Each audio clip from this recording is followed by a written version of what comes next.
والصلاة والسلام على سيد الرسل وخاتم الأنبياء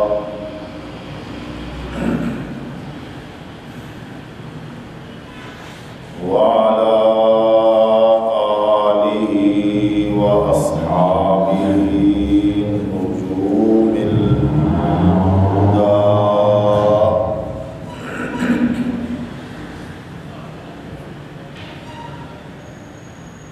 أما بعد فأعوذ بالله من الشيطان الرجيم.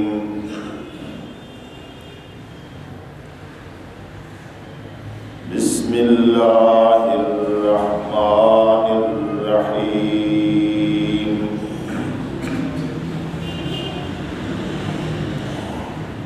ما أفاء الله على رسوله من أهل القرى فلله وللرسول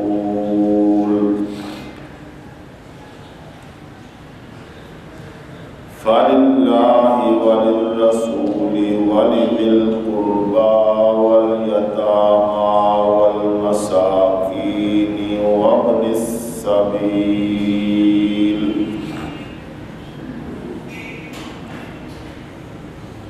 كي لا يكون دولة بين الأغنياء منكم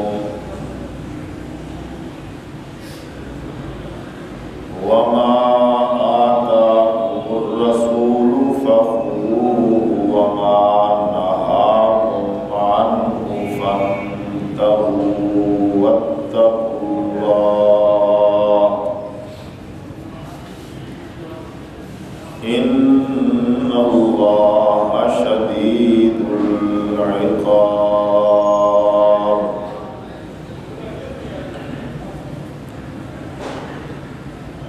وقال النبي صلى الله عليه وسلم تركت فيكم ما إن اعتصمتم به فلن تضلوا كتاب الله وسنة رسوله.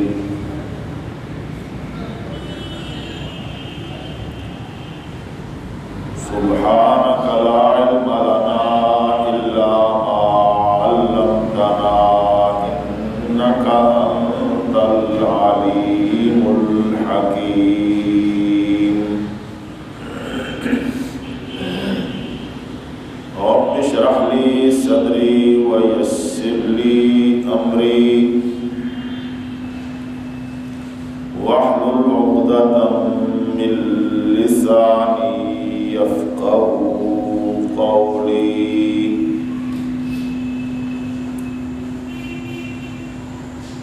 آمنت بالله صدق الله مولانا العظيم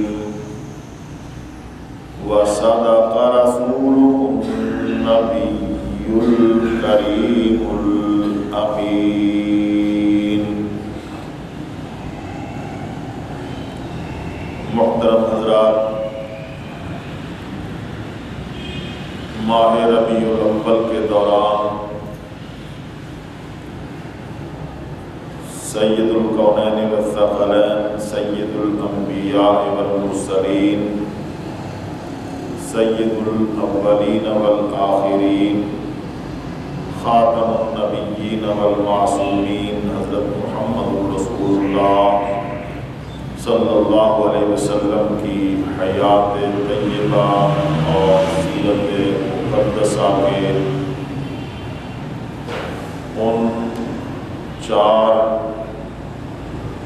پہلوؤں کا ذکر ہوا جو سرور دو عالم صلی اللہ علیہ وسلم کی 63 سالہ زندگی میں ماہ ربیع الاول کے دوران پیش آئے.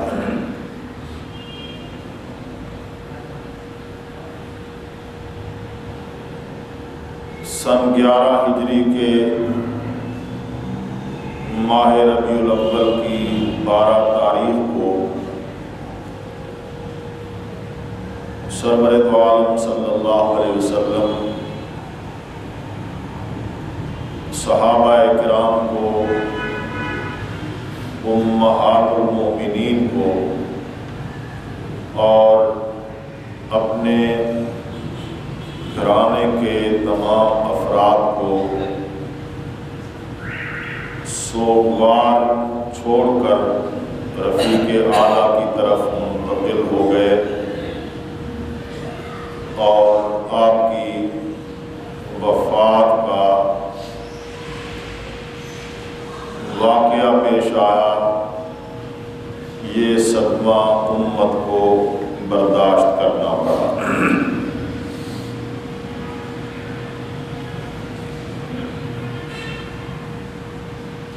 لیکن آج 14 صدیاں گزرنے کے باوجود پیغمبر کا ورثہ اور پیغمبر کا ترکہ موجود ہے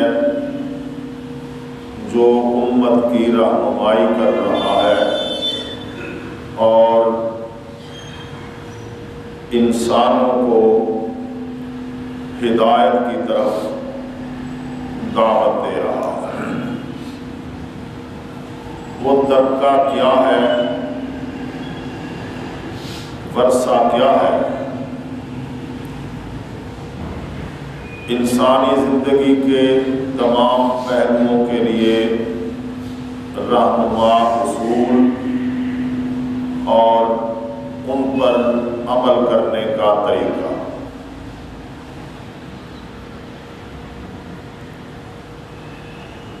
اس ورثے اور ترکے کے تعارف کے لیے سورہ الحشر کی 7ویں آیت اور سرور دو عالم صلی اللہ علیہ وسلم کا وہ جملہ تلاوت کیا گیا ہے جو آپ نے خطبہ حجۃ الوداع کے دوران میدان عرفات میں اپنے صحابہ کو تسلی دیتے ہوئے ارشاد فرمایا۔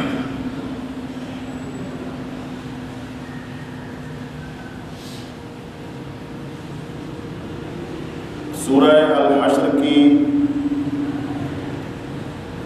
آیت کا ابتدائی حصہ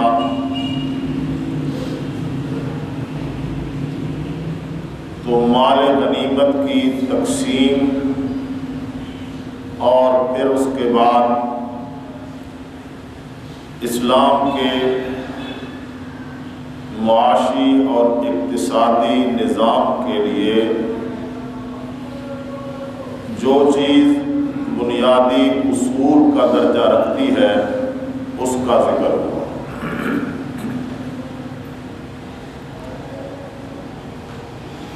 اس پر انشاءاللہ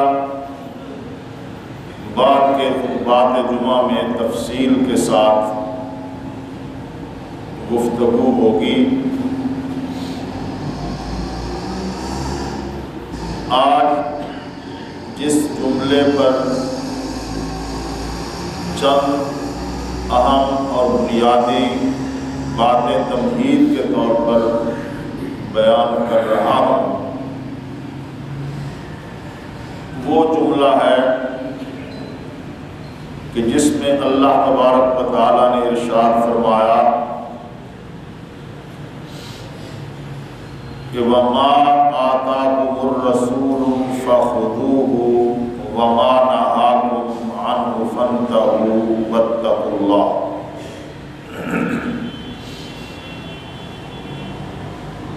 اور جو کچھ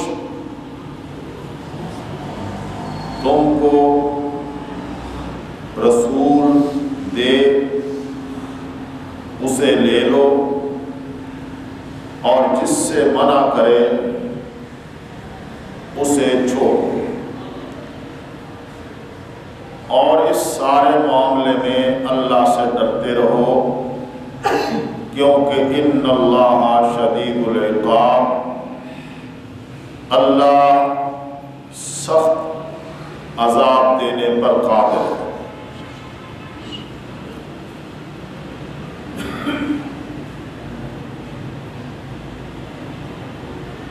جب ولادت کا ذکر ہو گیا، بعثت کا تذکرہ ہوا، ہجرت بیان ہوئی اور وفات کا ذکر ہوا، تو یہ جاننا ضروری ہے کہ سرور دو عالم صلی اللہ علیہ وسلم کے ساتھ امت کے تعلق کی بنیادیں کیا ہیں۔ انتہائی اختصار کے ساتھ تعلق یہ ہے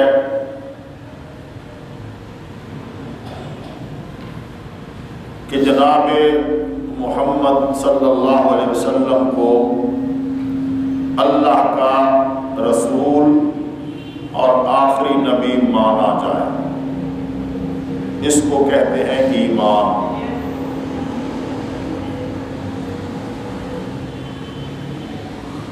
دوسرا حق اور ادب یہ ہے کہ رسول اللہ صلی اللہ علیہ وسلم کی توقیر اور عزت کی جائے، جیسی توقیر اور عزت کی جانی ان کا حق ہے۔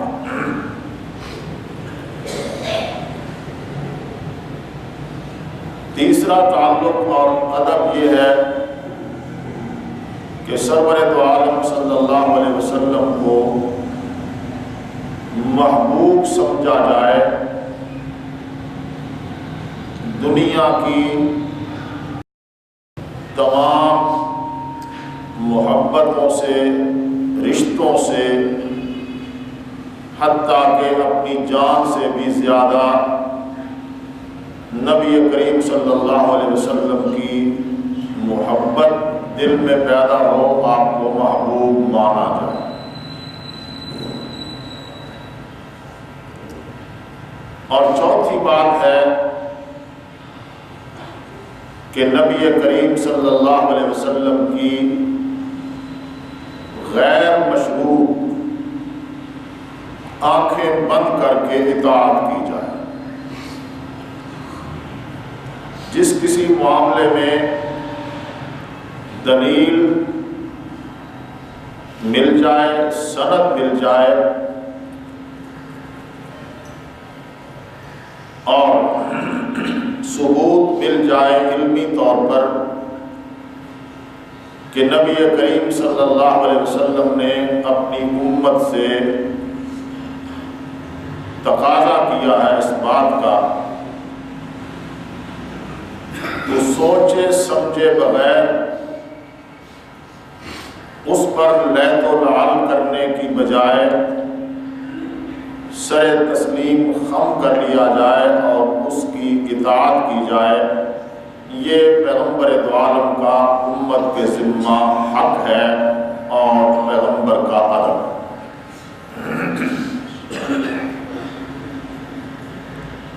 دلائل ہیں، ان میں سے ہر ایک پر اللہ تبارک و تعالی نے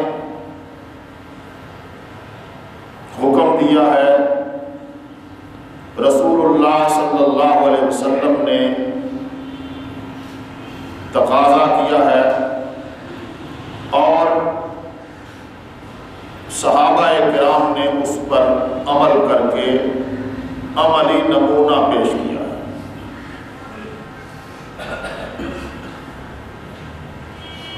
آپ نے قرآن مجید میں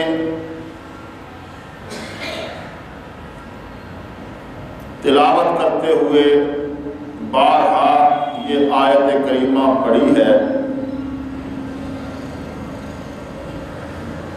فرمایا کہ فآمنوا باللہ ورسولہ والنور الذی انزلنا،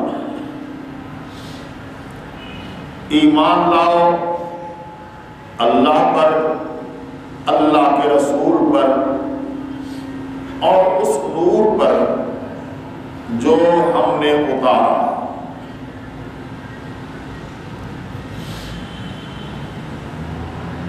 اس نور سے مراد قرآن مجید ہے۔ اللہ پر ایمان لاؤ، اللہ کے رسول پر ایمان لاؤ اور وہ نور یعنی قرآن مجید جو ہم نے نبی پر اتارا ہے اس پر ایمان۔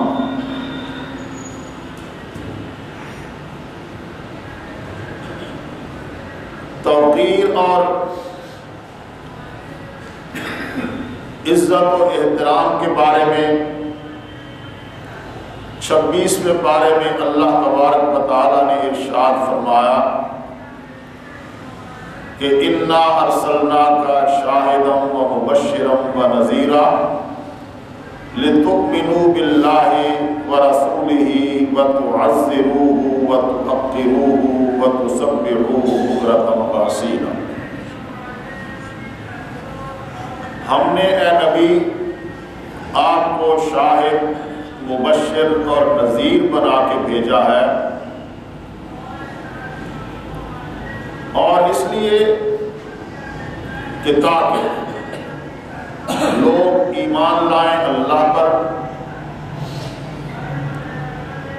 اللہ کے رسول پر، اس کی تعظیم کریں، اس کی توقیر کریں، اور یہ جو نعمت عطا کی ہے ہم نے کہ رسول کو شاہد، مبشر اور نذیر بنا کے بھیجا ہے، اس پر تسبحوہ بکرۃ واسیلا، صبح و شام اپنے اللہ کی تسبیح کریں، اللہ کا شکر ادا کریں کہ اللہ نے ان کی ہدایت کے لیے ہادی اعظم اور محسن انسانیت حضرت محمد الرسول اللہ صلی اللہ علیہ وسلم کو ان میں مبعوث فرمایا۔ اسی کا لازمی حصہ ہے محبت۔ ایمان ہو، توقیر ہو تو محبت پیدا ہوتی ہے۔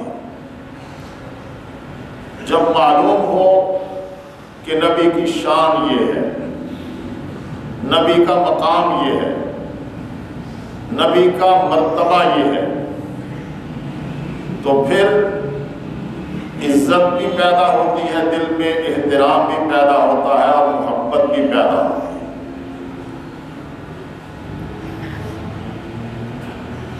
مشہور جملہ ہے کہ من احب شیئا اکثر ذکرہ، جو آدمی کسی چیز سے محبت کرتا ہے تو اس کا ذکر کثرت سے کرتا ہے، اسے بار بار یاد کرتا ہے، اس کا نام لیتا ہے۔ یہ محبت کا ایک فطری تقاضا ہے۔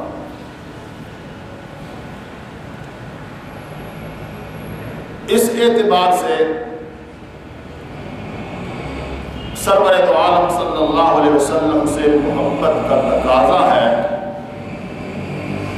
کہ کثرت کے ساتھ نبی کا تذکرہ کیا جاتا رہے، اور یہ امت کی پوری جو تاریخ ہے بلکہ عبادات اور مذہب کا جتنا سلسلہ ہے اس میں یہ ایک کلیدی اور بنیادی عنصر ہے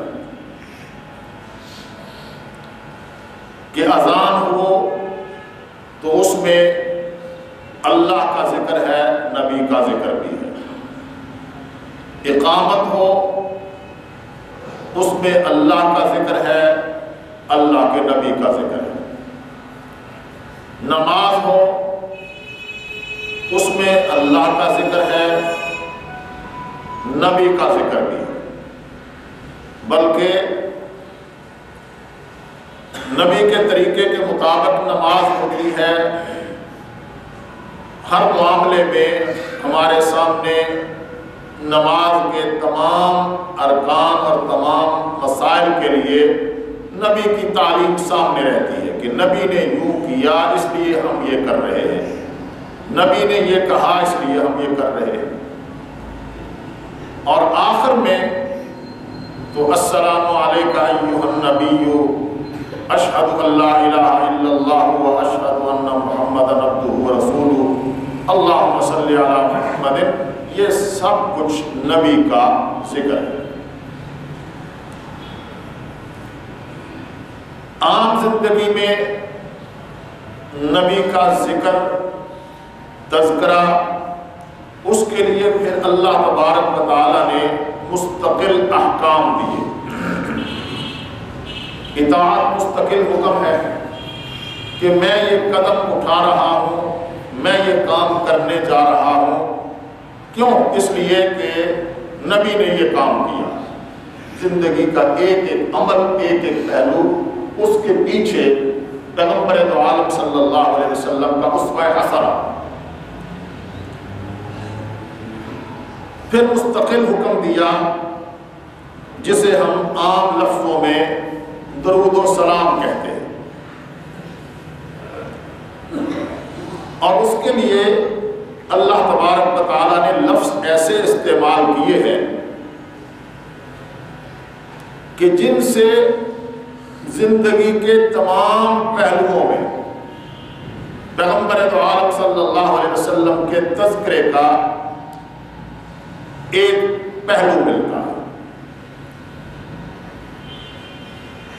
سورہ الاحزاب کی یہ آیت نمبر 56 جو مشہور آیت ہے، اس میں اللہ تبارک و تعالیٰ نے فرمایا کہ ان اللہ و ملائکتہ یصلون علی النبی،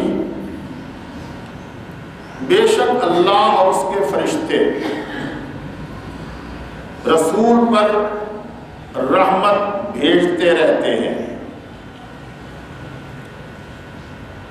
مفہوم بڑا واضح ہے اور اس میں کسی قسم کی کوئی الجھن نہیں کہ فرشتے رحمت بھیجتے ہیں کہ وہ اللہ کی بارگاہ میں رسول اللہ صلی اللہ علیہ وسلم کے درجات کی بلندی اور رسول اللہ پر رحمت کی دعا کرتے رہتے ہیں۔ مفسرین نے یہی معنی بیان کیا کہ فرشتے رحمت بھیجتے ہیں، اس کا معنی یہ ہے کہ فرشتے دعا کرتے ہیں کہ اے اللہ، جس نبی نے انسانیت کو تیرا پیغام پہنچایا، جیسا پیغام پہنچانے کا حق تھا، اے اللہ تو اس نبی پر رحمت بھیج، اس کے درجات بلند کر۔ اور اللہ رحمت بھیجتا ہے، اس کا معنی واضح ہے کہ اللہ تبارک و تعالیٰ کی مسلسل رحمتیں نازل ہوتی ہیں پیغمبر دو عالم کی ذات اور پیغمبر کے وجود پر۔ پیغمبر کی ذات اور پیغمبر کا وجود اس وقت ایک جگہ پہ ہے جسے ہم ریاض الجنہ کہتے ہیں، اور ریاض الجنہ کے ساتھ روضہ رسول کہتے ہیں، جسے پیغمبر دو عالم کی قبر بھی کہتے ہیں۔ وہاں پیغمبر دو عالم کا وجود ہے، اس پر مسلسل رحمتوں کا نزول ہے آسمان سے، اور اس کے راستے میں کوئی حائل نہیں ہے۔ اللہ کی قدرت ہے، رکاوٹ کوئی نہیں کہ یہ عمارت ہے، یہ قبر ہے، یہ روضہ اور گنبد ہے، اس کے نیچے کمرہ ہے، اس کے نیچے قبر ہے، اور کتنے مٹی کے نیچے پیغمبر کا وجود ہے۔ اللہ اختیار رکھتا ہے، اس کی رحمتوں کے نزول کے راستے میں کوئی چیز حائل نہیں ہے۔ ایک نور کی برسات ہے جو پیغمبر دو عالم صلی اللہ علیہ وسلم پر مسلسل اتر رہی ہے، اسے کہتے ہیں اللہ کی طرف سے رحمتوں کا نزول۔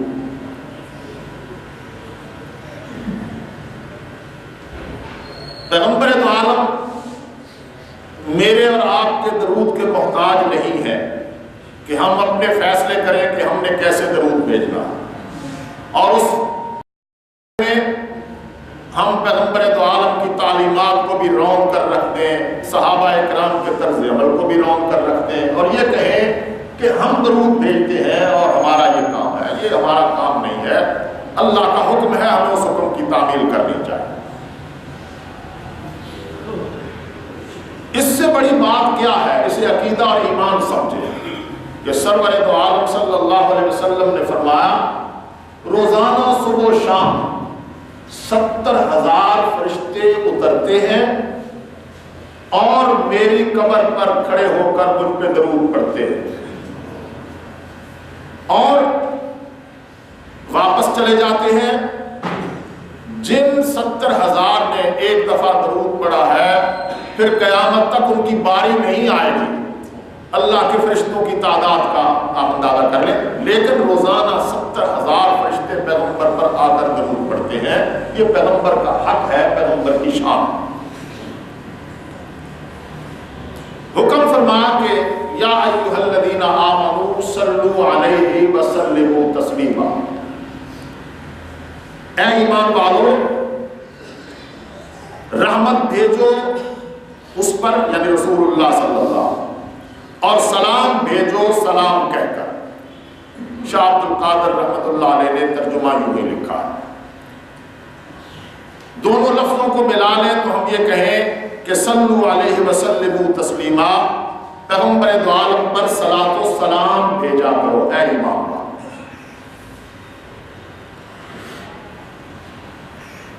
امت اللہ کے اس حکم پر عمل کر رہی ہے اور یہ عمل ہوتا رہے گا. جس کا اللہ کے قرآن پر، اللہ کی ذات پر، اللہ کے نبی پر یقین ہے، وہ درود کا اور سلام کا منکر نہیں ہو سکتا. یہ بات ذہن میں رکھنی چاہیے. اگر کچھ لوگ اذان سے پہلے لاؤڈ سپیکر پر الصلاۃ والسلام علیک یا رسول اللہ پڑھتے ہیں اور ہم نہیں پڑھتے تو اس سے صلاۃ و سلام کا انکار لازم نہیں آتا. ان سے پوچھا جائے کہ آپ کہاں کیوں پڑھتے ہیں، ان کے پاس دلیل کیا ہے. ہمارے پاس دلیل تو ہے کہ حضرت بلال نے اذان دی، ابو محذورہ نے اذان دی، صدیوں سے اذان ہوتی رہی. اذان سے پہلے یہ الصلاۃ والسلام علیک یا رسول اللہ نہیں پڑھا جاتا تھا. یہ ہماری دلیل ہے. تم نے 10 سال پہلے، 50 سال پہلے، 100 سال پہلے یہ پڑھنا شروع کیا ہے تو کیوں شروع کیا، اس کی دلیل تم دو. لیکن اگر ہم نہیں پڑھتے تو اس سے یہ کہنا کہ یہ منکر ہے، اس سے بڑا جھوٹ کوئی نہیں، اس سے بڑی تہمت کوئی نہیں، اس سے بڑا الزام کوئی نہیں. کچھ اخلاقیات ہوتی ہیں، کچھ انسانی آداب ہوتے ہیں. یہ کسی کو حق نہیں ہے کہ وہ یہ کہے کہ اذان سے پہلے چونکہ یہ بلند آواز سے صلاۃ والسلام علیک یا رسول اللہ نہیں پڑھتے اس لیے یہ درود کے منکر. اگر کچھ لوگ جمعے کے بعد یا اپنے کسی اجتماع کے بعد کھڑے ہو کر ایک نعت یا کلام پڑھتے ہیں، مصطفیٰ جان رحمت بلاک وسلام، اور ہم نہیں پڑھتے تو یہ پوچھنا اور یہ کہنا کہ یہ منکر ہے سلام کے، اس سے بڑا جھوٹ کوئی نہیں. پوچھا تو ان سے جانا چاہیے کہ صحابہ اکرام کے دور سے کبھی ایسا نہیں ہوا، تم نے شروع کیا ہے، تمہارے پاس اس کی دلیل کیا؟ قرآن سے کوئی دلیل ہے؟ رسول اللہ کی حدیث سے کوئی دلیل ہے؟ صحابہ اکرام کے عمل سے کوئی دلیل ہے؟ تو دلیل پیش کرو. اور پھر کلام ہے وہ اردو کا نعت یا کلام، اس کی بنیاد پر یہ کہنا کہ یہ درود، یہ سلام نہیں پڑھتے اس لیے منکر ہے، میں سمجھتا ہوں کہ یہ اخلاقیات کے خلاف ہے. اس کا کسی کو حق نہیں. ایمان یہ ہے کہ سرور دو عالم امام الانبیاء علیہ التحیۃ والسلام نے ارشاد فرمایا کہ درود اور سلام کیا؟ پہلی بات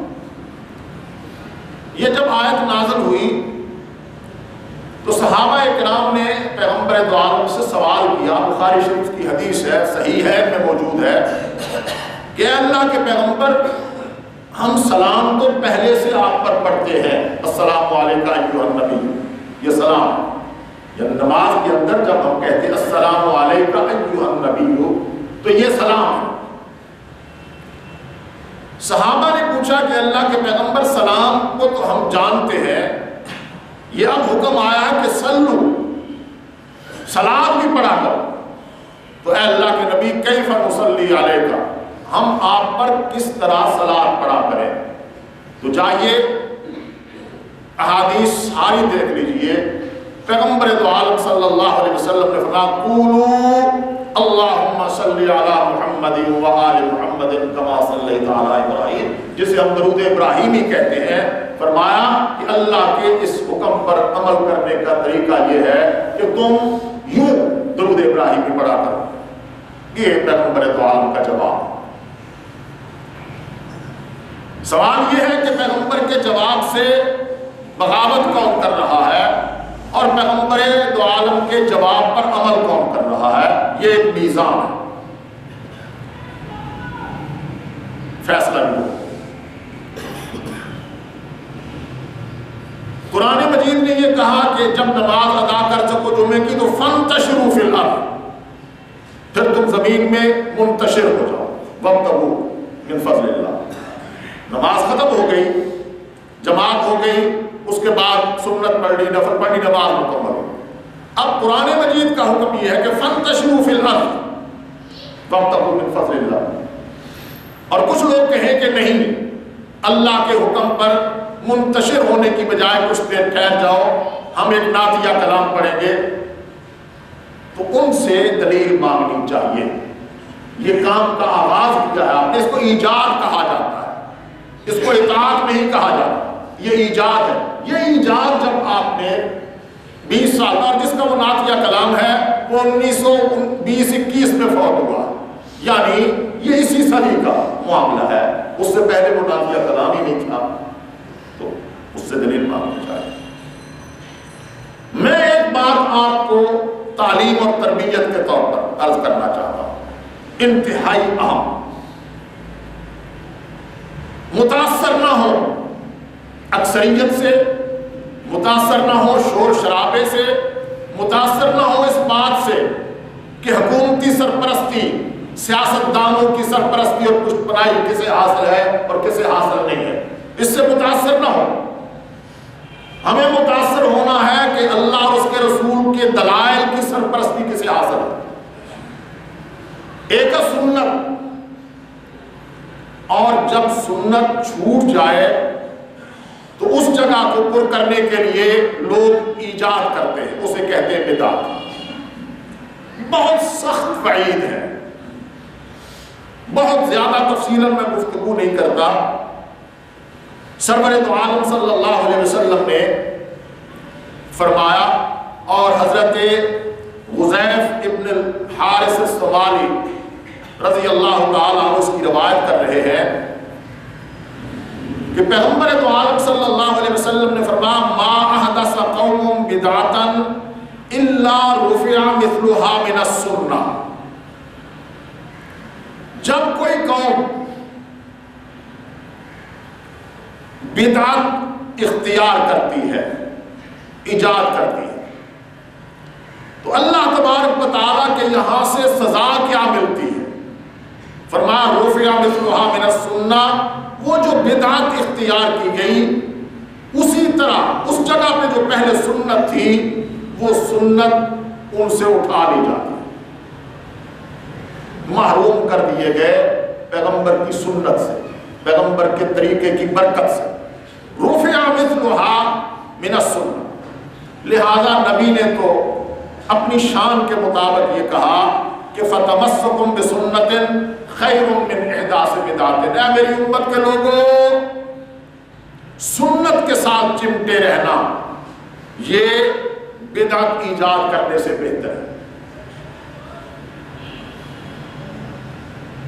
اذان سے پہلے صلاۃ و سلام ہم کہتے ہیں کہ بدعت ہے، اس لیے کہ پیغمبر دو عالم کے زمانے میں نہیں تھی، پیغمبر کے صحابہ کے زمانے میں نہیں تھی، اور امت میں یہ عمل نہیں تھا۔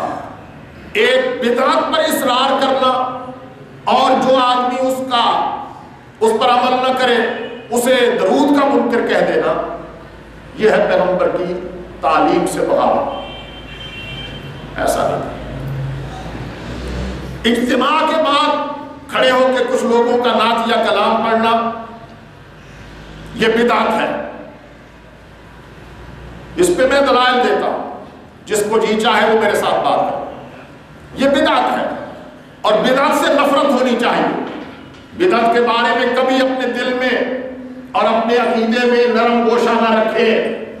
پیغمبر دو عالم صلی اللہ علیہ وسلم نے ارشاد فرما کہ من فکر صاحب بدعت فقد اعان علی حتم الاسلام، جس آدمی نے کسی بدعتی آدمی کی عزت کی، اس کا احترام کیا، اس سے محبت کی، تو گویا اس نے اسلام کی عمارت کو گرانے میں معاونت کی ہے۔ یہ نہ سنت کے ساتھ محبت ہو، بدعت کے ساتھ محبت نہ ہو۔ اور عملاً یہ ہے، ایک جگہ پر کام کرنا سنت ہے، ایک جگہ پر کام نہ کرنا سنت ہے۔ ما آتاکم الرسول فخذوہ وما نہاکم عنہ فانتہوا، جو قرآن مجید کا جملہ میں پڑھ رہا ہوں اس میں یہی ہے کہ جو کچھ پیغمبر نے دیا ہے اسے لے لو، اور جس سے پیغمبر دو عالم نے روکا ہے اس سے رک جاؤ۔ روکنا قولی بھی ہے، فعلی بھی ہے۔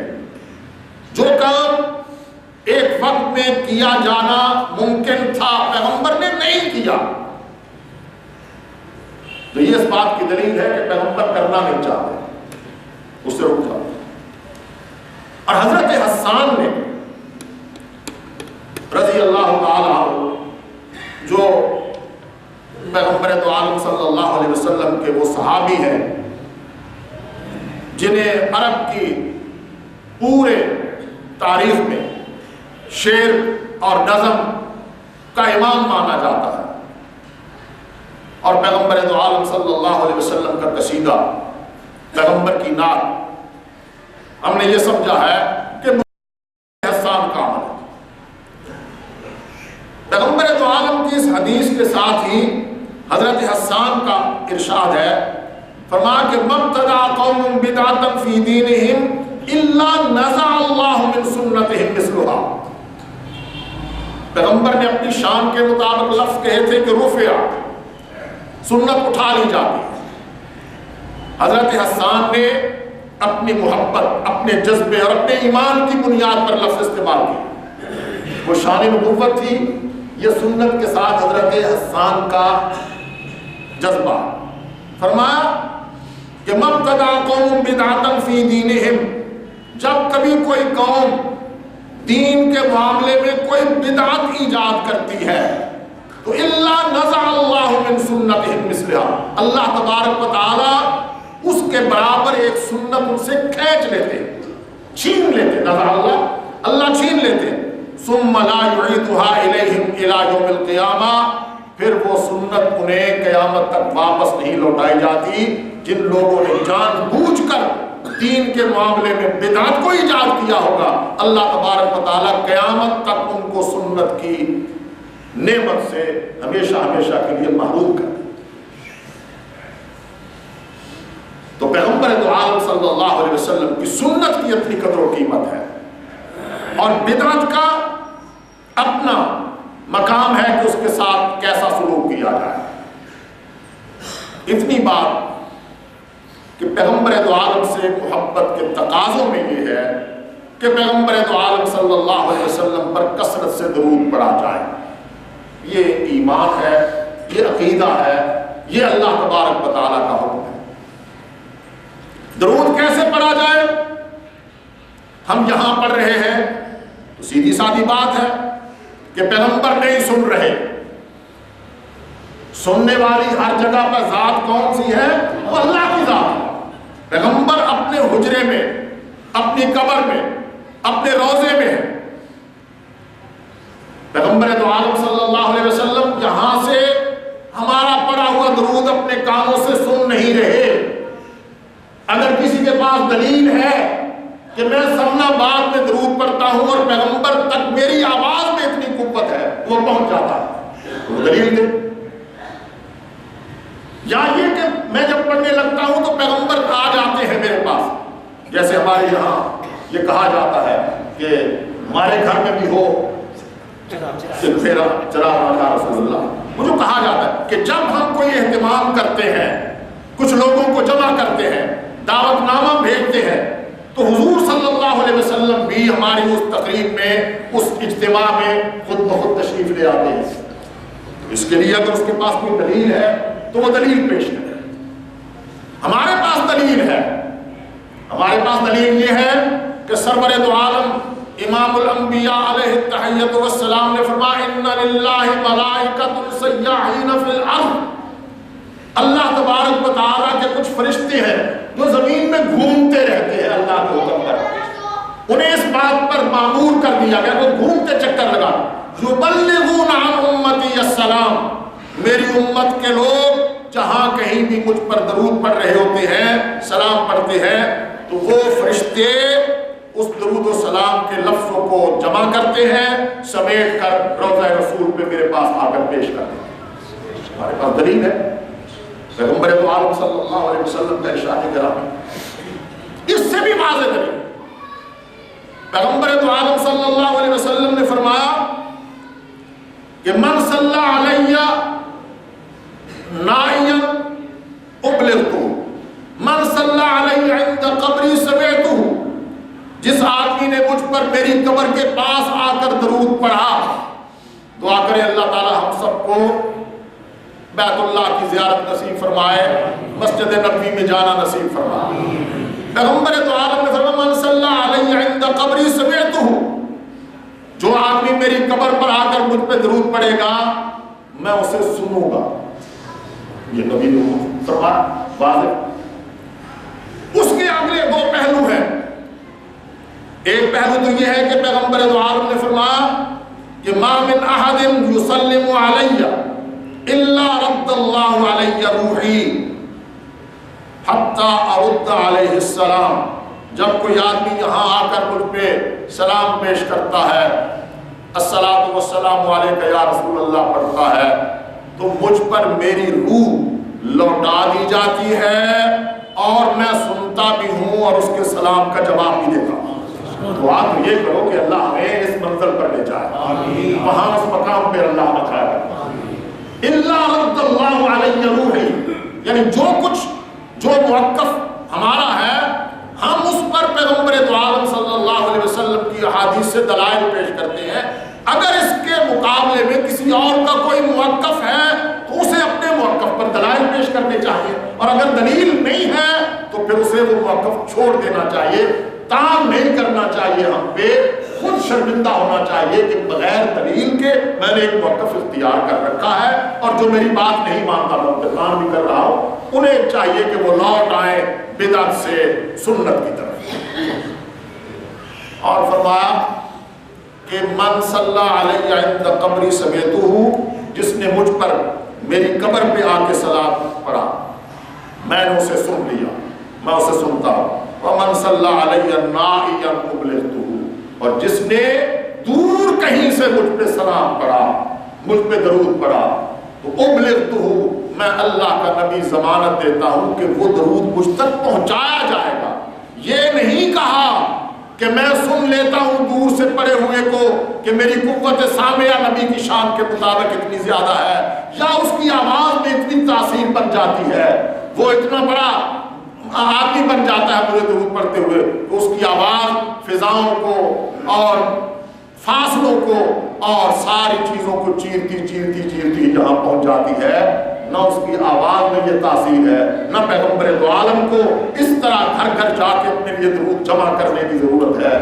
حضور نے فرمایا کہ کوئی درود دور سے مجھ پہ پڑھتا ہے تو ابلغتہ, وہ مجھ تک پہنچایا جاتا ہے. اللہ نے اس کے پہنچانے کا اہتمام کر رکھا ہے.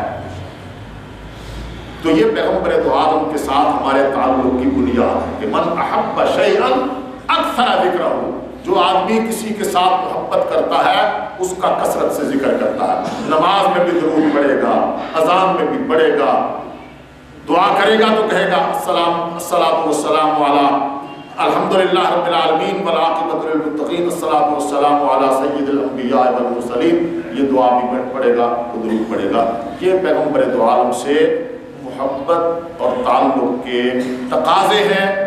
اللہ نے زندگی اور توفیق بخشی تو کسی موضوع سے آگے بڑھتے ہوئے جو پیغمبر کا ترکہ ہے، پیغمبر کا ورثہ ہے وہ ہمارے لیے وہ کیا ہے، اس پر گفتگو کی جائے گی سلسلہ وار.